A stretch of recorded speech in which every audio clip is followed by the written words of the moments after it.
ความฮักคือพลังแห่งดวงชีวิตพระพรหมลิขิตเนรมิตมาพบกันหักเขาหวานซื่นสมซื่นสุขสันต์เฮาเพ้อลำพันถึงวันเข้าสู่วิวาสร้างหวังเป็นพลังอยู่ในหัวใจเริ่มชีวิตใหม่สดใสเนื้อนินจินดาอย่าเก่งไว้วันฝูงมารอิสาแม้นสิ้นชีวาอย่าเปลี่ยนทางห่างไกลเปียเผาล่องเหือไปตามสายทานห่วมประสาน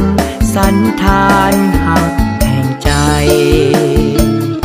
ประคองเหือหักไปสู่แดนศิวิไลอย่าเปลี่ยนดวงใจให้นาวาหักนี้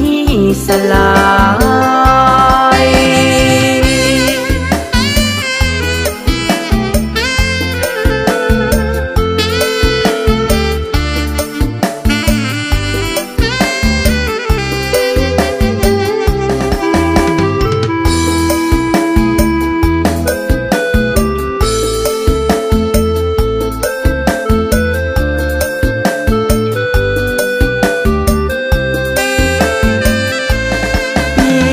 เผา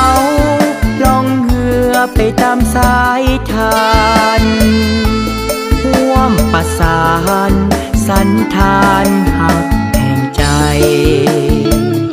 ประคองเหือหัก